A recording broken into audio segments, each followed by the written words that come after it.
حج کے کان ہیں، بالکل ایک ایسا اپاہج اپائلولا لنگڑا ہے کہ سانس چل رہی ہے، قانوناً زندہ ہے، مگر وہ زندہ تو ہزاروں مردے سے بدتر ہے۔ اس لیے میں کہنا چاہتا ہوں کہ جس کے بارے میں کہا گیا مگر ہم نے عالموں کو اپمان کیا کہ عالم بولتا رہے، اپنے فائدے کے لیے بول رہا ہے، ہمارے بچے جیسے ہیں ویسے ہیں، ہماری عورتیں جیسی ہیں ویسی ہیں، ہمارے لوگ جیسے ہیں ویسے ہیں، لوگ چلا رہے ہیں مگر مانتے نہیں۔ آپ کی بات تو چھوڑو، جو 10-20 سال مدرسے میں پڑھتے ہیں اس کے باوجود دنیا داروں کی صحبت میں رہ کر ان کا چہرہ دیکھا، وہ بھی اسی طرح ہو جاتے ہیں، ان کی سوچ بھی مال والی ہو جاتی ہے، ان کی سوچ بھی سال نماز نہیں پڑھے تو بھی کام چل جائے گا، یہ بڑے بڑے بڑے چالاک ہے، یہ بزنس نہیں کرے تو بھی چلے گا، یہ کبھی نہیں بولتا، یا کھیتی نہیں کرے تو بھی چلے گا، کبھی نہیں بولتا، یہ کہتا ہے روزی دینے والا اللہ ہے، مگر مجھے تو بزنس کرنا ہوگا، مجھے دکان میں جانا ہوگا۔ میں کہتا روزی دینے والا جب اللہ ہے تو کیوں دکان میں بیٹھتا ہے، کیوں کھیت میں ہل چلاتا ہے، کیوں مارے پھرتے 25 سال پڑھتا ہے، کیوں 25 سال اور نوکری کرتا ہے؟ اللہ روزی دینے والا ہے، گھر میں بیٹھ دکان سے چل کے کھانا آ جائے گا، پیسہ شام میں تیری تجوری میں آ جائے گا، مگر یہ احمق، یہ نادان بڑا چالاک ہوتا اس سسٹم، اس معاملے میں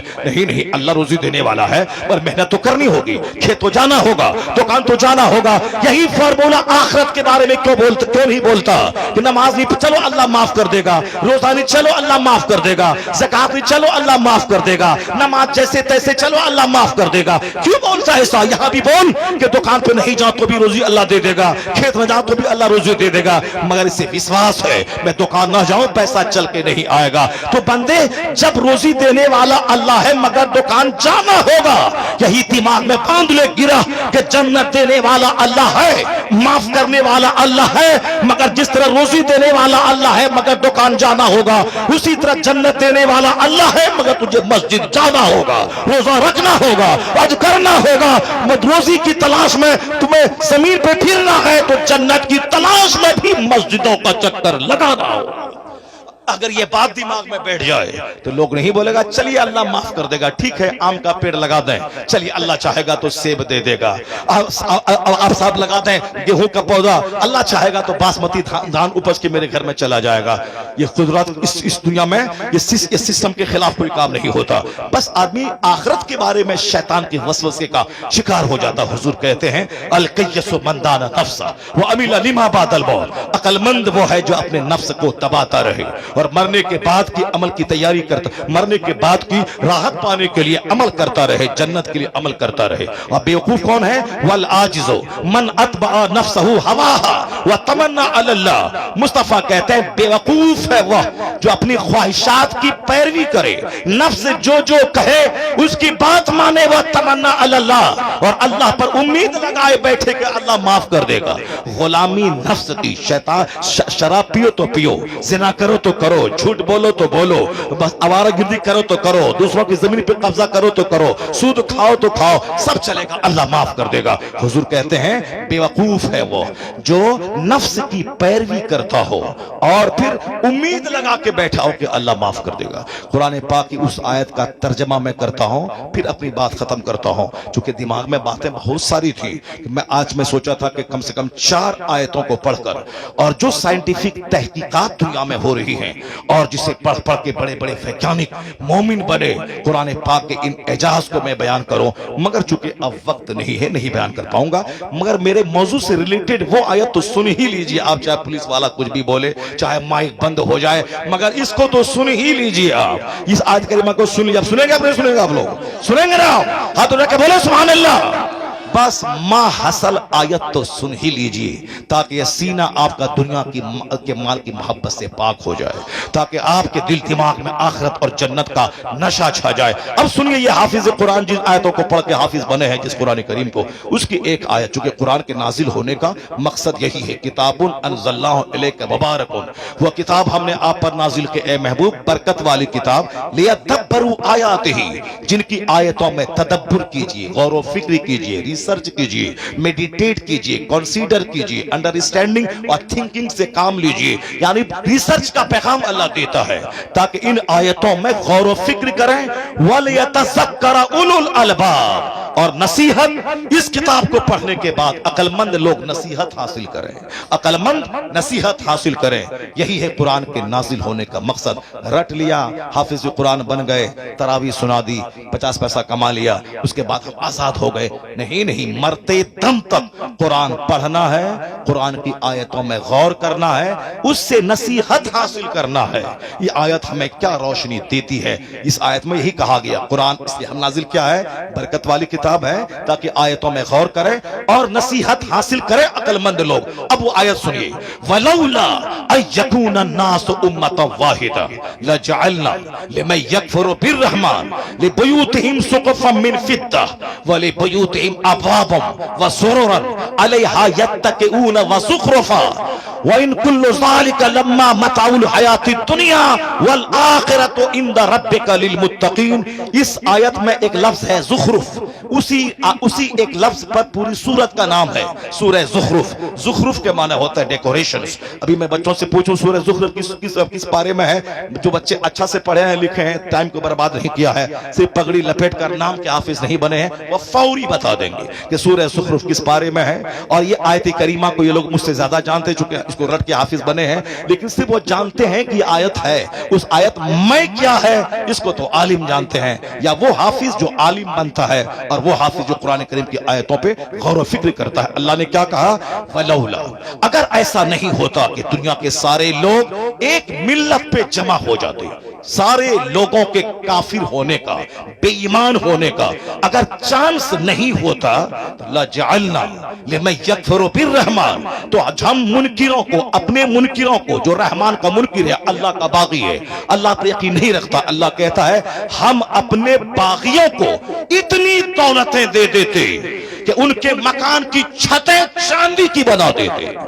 لا جعلنا لمن یکفر بالرحمن لبیوتہم سقفا من فضہ، یعنی جو کافر ہوا، اللہ کا انکار کیا، اللہ کہتا ہے اگر سارے لوگوں کے کافر ہونے کا چانس نہیں ہوتا، یہاں سماج میں کوئی نماز چھوڑ کے سود کھا کے ارب پتی بنا تو سارے لوگ سود کھا کے ارب پتی بننا چاہتے ہیں، ان کا حال دیکھ کے چاہے جنت ملے نہ ملے، مگر دوسروں کی نقل کرتے ہیں. اللہ کیا کہتا ہے؟ سارے لوگوں کے کافر ہونے کا چانس نہیں ہوتا تو ہم اتنی دولت اپنے دشمنوں کو دے دیتے، ان کے مکان کی چھتیں چاندی کی بنا دیتے، ان کے مکان کی سیڑھیاں وَلِبُيُوتِهِمْ سُقُفًا مِّن فِضَّةٍ وَمَعَارِجَ عَلَيْهَا يَظْهَرُونَ، ان کے مکان کی سیڑھیاں چاندی کی بنا دیتے، وَلِبُيُوتِهِمْ أَبْوَابًا وَسُرُرًا عَلَيْهَا يَتَّكِئُونَ وَزُخْرُفًا، ان کے مکان کے دروازے، ان کے مکان کے فرنیچر، ان کے مکان کے فرنیچر سب ہم چاندی کی بنا دیتے.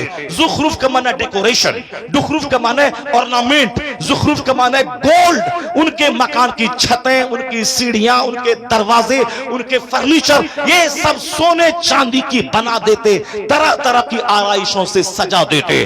اللہ کیا کہتا ہے؟ اگر ایسا کر دیتے تو سارے لوگ کافر ہو جاتا، سارے لوگ ایک ملت پہ جمع ہو جاتے، ان کی دولتوں کو دیکھ کے سب کفر کر جاتے. اللہ کہتا ہے اگر ہم ایسا کر بھی دیتے، تم جان لو میں نے سارے کافروں کو میں سونے کا گھر بنا دیا، اگر ایسا کر بھی دیتے تو کتنے دن تک وہ اس گھر میں رہے گا؟ وَإِن كُلُّ ذَلِكَ لَمَّا مَتَاعُ الْحَيَاةِ الدُّنْيَا، اگر ایسا کر بھی دیتے یا چند دن دنیا میں رہنے کی پونجی ہوتی، اس کے بعد یہ مرے گا، یہ سونے چاندی کا گھر چھوڑ کے جائے گا. کہاں جائے گا؟ وہاں جہاں ان کافروں کے لیے آگ ہے. وَالْآخِرَةُ عِندَ رَبِّكَ لِلْمُتَّقِينَ، اور آخرت کی ساری بھلائیاں پرہیزگاروں کے لیے ہے جو خدا سے ڈرتا رہا، ایمان کی حفاظت کرتا رہا. اس لیے مومن کو دنیا میں آزمائش ہے، مومن کو تکلیف ہے. کتنے دن، 100 سال، 1 سیکنڈ تکلیف برداشت کر لے، کافروں کے ہاتھوں ذلت کو اٹھا لے، بیماری پہ صبر کر لے، غربت پہ صبر کر لے، تاکہ خربوں سال کی جنت تیری تقدیر میں لکھ دیا جائے. اور ان کافروں کی سربت پہ مت گھبرانا، سارے دن تو جہنم میں جلنا ہی ہے ہمیشہ، خربوں مہاسنکھوں سال ہمیشہ جلنا ہی ہے. اس لیے دنیا میں تھوڑی سلطنت لے لے، حکومت لے لے، کرسی لے لے، مال لے لے، مکان لے لے، 100 سال کے اندر ہی یہ تھوڑا سا یہ اپنے بدن کو موٹا کر لے، کیونکہ خربوں سال آگ میں جلنا ہی ہے. تو کچھ دن یہ مال لے لے تاکہ سدا آگ میں جلتا رہے. اور مومن 100 سال یعنی کچھ دن یہ صبر کرے اور ایمان بچا کے چلا جائے تو خربوں سال کی جنت اس کی تقدیر میں لکھ دیا جائے. والآخرۃ عند ربک للمتقین، آخرت کی ساری بھلائیاں متقین کے ساتھ خاص ہیں۔ اب آپ سمجھ گئے ہوں گے کہ دنیا کی دولت کی مہت دنیا بنانے والے خدا کے سامنے کیا ہے۔ بس جب تک ایمان قرآن پاک پر مضبوط رہے گا، دوسروں کا مکان آپ کے ایمان کو لوٹ نہیں پائے گا، دوسروں کی بیٹیوں کا حسن آپ کے ایمان کو لوٹ نہیں پائے گا، دوسروں کی سلطنت آپ کے ایمان کو لوٹ نہیں پائے گی۔ اس لیے ہمارا سب سے بڑا ہتھیار ایمان باللہ ہے۔ قرآن کریم کا مطالعہ جتنا گہرا ہوتا جائے گا، پھر یہ گردنیں اس کے لیے بوجھ بن جائیں گی۔ جب تک خدا کے نام پہ گردن کٹ نہیں جائے اس وقت تک اس کو چین نہیں ملے گا۔ ہم جیسے کروڑوں لوگوں سے بہتر ہیں فلسطین کی وہ مائیں، جو مائیں 70 سال سے اپنے بچوں کو شہادت کا جام پلا رہی ہیں مگر چھوڑ نہیں رہی نبیوں کی زمین، اسی امید پر آج نہیں تو کل صحیح کوئی صلاح الدین جنم لے گا اور قبل اول کو آزادی ملے گی، فلسطین یہودیوں کی گرفت سے آزاد ہو جائے گا۔ آج وہ کہتے مرنا تو ہے ہی تجھے، پاخانہ روم میں مرنا، صاحب بس میں ٹکرا کے مرنا، یا اپنے وینٹیلیشن پہ تڑپ کے مرنا تو ہے ہی، تو بہتر ہے وہ موت جو خدا کے نام پہ آ جائے۔ سب سے اعلیٰ موت ہے شہادت کی موت، اور جو شہید نہیں ہوا فلسطین میں وہ کیا زندہ رہ جائے گا سب دن؟ نہیں، وہ تو ہاسپٹل میں رگڑ کے مرے گا، کوئی باتھ روم میں مرتا ہے، کوئی شادی کی محفل میں ناچتے ہوئے مرتا ہے، کوئی جم میں ایکسرسائز کرتے ہوئے مر رہا ہے۔ تو مرنا تو سب کو ہے ہی، بہتر ہے وہ موت جو خدا کے نام پہ آ جائے، جو حالت سجدہ میں آ جائے، قبل اول کی آزادی کے لیے آ جائے۔ اس لیے اے مسلمان، مرنا تو سب کو ہے ہی، کوئی ناچتے مرتا ہے، کوئی شراب پیتے مرتا ہے، کوئی طوائف کے کوٹھے پہ مرتا ہے۔ تو خوش نصیب ہے وہ جو حالت سجدہ میں مرتا ہے، جو حالت نماز میں مرتا ہے، جو دینی محفلوں میں قرآن سنتے مر جائے۔ کروڑوں لوگوں کی موت ایک طرف، قرآن سنتے مر جانا اس کی بات ایک طرف۔ اللہ تبارک و تعالی ہم کو اور آپ کو سبوں کو دینی محفلوں سے وابستہ رہنے کی توفیق عطا فرمائے، دینی اداروں کو تقویت پہنچانے کی توفیق عطا فرمائے، دینی اداروں کی ٹانگیں کھینچنے کی نہیں، اس کو سپورٹ دینے کی توفیق عطا فرمائے۔ معلوم ہے جب عالم اور سماج کو ڈراتے ہیں اور لوگ نہیں ڈرتے ہیں، اس ڈرانے کو بوجھ سمجھتے ہیں، اس کے بعد خطرناک اللہ کا عذاب نازل ہوتا ہے۔ بغداد میں اسلامی سلطنت تھی، ایک مجذوب بزرگ کہتے تھے اے شرابی مسلمان کیوں اللہ کے عذاب کو دعوت دے رہا ہے؟ اے بے نمازی ڈر، میں دیکھ رہا ہوں بغداد کی گلیاں خون میں رنگنے والی ہیں، خون کی ندی بہنے والی۔ لوگ کہتے تھے ہاں یہ مجذوب ہے، کس طرح کی باتیں کر رہا، پاگل ہے، چھوڑو ہٹاؤ۔ لیکن جب اپنی بات کو نہیں بند کیا تو لوگوں نے گالی دینے شروع کی، جب بات نہیں بند کی لوگوں نے مارنا شروع کیا۔ جس دن وہ مجذوب کو مار دیا، اس کو مار کے مار دیا، دوسرے ہی دن تاتاری کافر پورے بغداد پر مسلط ہوا، 70,000 مسلمانوں کو کاٹ کے اس کی کھوپڑیوں کا مینار بنا کے اس پر بیٹھ کے تاتاری شراب پینے لگے۔ مسجدیں برباد ہو گئیں، مدرسوں کو اجاڑ دیا، مالدار سے لے کے غریب سبوں کو کاٹ دیا۔ بغداد کی ندی، نالے، تالاب سب خون سے بھر گئے، اور یہ تو بدعمل مسلمان کو سزا اللہ نے دے دی۔ یہ سوچا تھا کہ کوئی عذاب نہیں آنے والا ہے، اللہ نے سزا دے دی۔ ایک بزرگ تھے جو خانقاہ سے نکلے کہ میں ان سے جہاد کروں، ان کافروں سے، تو دیکھا ان کافروں کے سروں پہ اولیاء صالحین کی روحیں ہیں جو کہہ رہی ہے ایھا الکفرہ اقتلوا الفجر، ایک کافر ان بدکار مسلمانوں کو ذبح کر دے۔ وہ کہا یہ اللہ کا عذاب ہے، اس سے لڑا نہیں جا سکتا ہے، گئے بس استبل میں گھوڑا باندھ دیا، موت کا اور شہادت کا انتظار کرنے لگے۔ یہ تو مسلمانوں کو سزا مل گئی، بغداد اجڑ گیا، ندی نالے سب خون سے بھر گئے، تاتاری کی کہانی۔ لیکن جب کسی تاتاری نے کہا کہ اب دوبارہ اسلام بغداد میں نہیں پنپے گا، اس کافر کی بات کو غلط ثابت کرنے کے لیے اللہ نے انہی کافروں کو ایمان لانے کی توفیق دی، اور جو اسلام اجاڑا تھا وہی دوبارہ کلمہ پڑھ کے بغداد کو آباد کرنا شروع کیا۔ یہ قانون ہے خدا کا، جب مسلمان بدعمل ہوتے ہیں، بے نمازی ہوتے ہیں، اس کے بچے کافروں کی طرح آوارہ ہوتے ہیں، اس پر کافروں کو اللہ مسلط کرتا ہے، وہ کافر کاٹتا ہے، خون کی ندیاں بہاتا ہے، ان کی گلیوں کو لاشوں سے سڑا دیتا ہے۔ اور جب مخلص مسلمان توبہ کرتے ہیں اور جب یہ کافر بولتا ہے کہ اسلام کو میں نے مٹا دیا، پھر اللہ انہی کافروں کے بچوں کو مومن بنا کے دوبارہ اسلام کو نئی توانائی عطا کر دیتا ہے نور خدا کفر کی حرکت پہ خندہ زن پھونکوں سے چراغ بجھایا۔ اللہ تبارک و تعالی ہمیں مدرسوں اور مسجدوں اور عالموں کی قدر کی توفیق عطا فرمائے۔ اللہ تعالی ہمیں اپنے عذاب عام سے اللہ ہمیں محفوظ فرمائے، اس عذاب عام سے بچنے کی تدبیر کرنے کی توفیق عطا فرمائے۔ اللہ تعالیٰ اس محفل کو قبول فرمائے، آمین۔ باتیں تو بہت ساری تھیں مگر چونکہ وقت کا تقاضا ہے، اللہ تعالیٰ پھر دوسری ملاقات کروائے گا، پھر اس میں انشاءاللہ کہ قرآن کریم کی 2-4-10 آیتوں کی تلاوت ہوگی اور بہت ساری باتیں ہوں گی۔ اللہ تبارک و تعالیٰ اس محفل کو قبول فرمائے۔ قاری سہراب صاحب اس نوجوان عالم کو میں دیکھ کے دنگ رہ گیا، اس کو صاحب بے شمار خواہشات ہوتی، گھر مکان گاڑی دکان کی، کچھ نہیں، ساری خواہشات کو مار کے اس نے یہاں اس جنگل میں ایک منگل شروع کر دیا ہے، ادارہ تجوید القرآن قائم کیا۔ میں دیکھا خوبصورت انتظام رہنے سہنے کا، سب دیکھ کر باغ باغ دل ہوگا۔ اگر سارے نوجوانوں کے سینے میں ادارہ چلانے کی اسی طرح کی محبت اگر پیدا ہو گئی تو پھر کیا ہوگا؟ ہمارے ادارے بند نہیں ہوں گے، روزانہ نئے ادارے کھلیں گے، لوگ مدرسہ بند کرنا چاہیں گے، ادھر ہزاروں مدرسوں کے دروازے کھلیں گے تاکہ دنیا جان لے کہ قرآن کی تعلیم نہ کبھی بند ہوئی ہے نہ کبھی بند ہوگی، قرآن ہمیشہ پڑھا جاتا رہے، آ رہا ہے، قیامت تک پڑھا جاتا رہے گا۔ اللہ تعالیٰ قاری سہراب صاحب کو استقامت عطا فرمائے، ورنہ بہت سارے لوگ 10 سال چلاتے ہیں، کوئی سپورٹ نہیں ملا، چھپی بریابی سر سمٹا چلا گیا۔ اللہ تعالیٰ ان نوجوانوں کو مرتے دم تک مدرسہ چلانے کی توفیق عطا فرمائے، اور آپ سبوں کو بھی تمام غلط بیانی سے بچتے ہوئے اس نوجوان حافظ قاری کا ساتھ دینے کی توفیق عطا فرمائے، آمین۔ وآخر دعوانا الحمدللہ رب العالمین۔ یا نبی سلام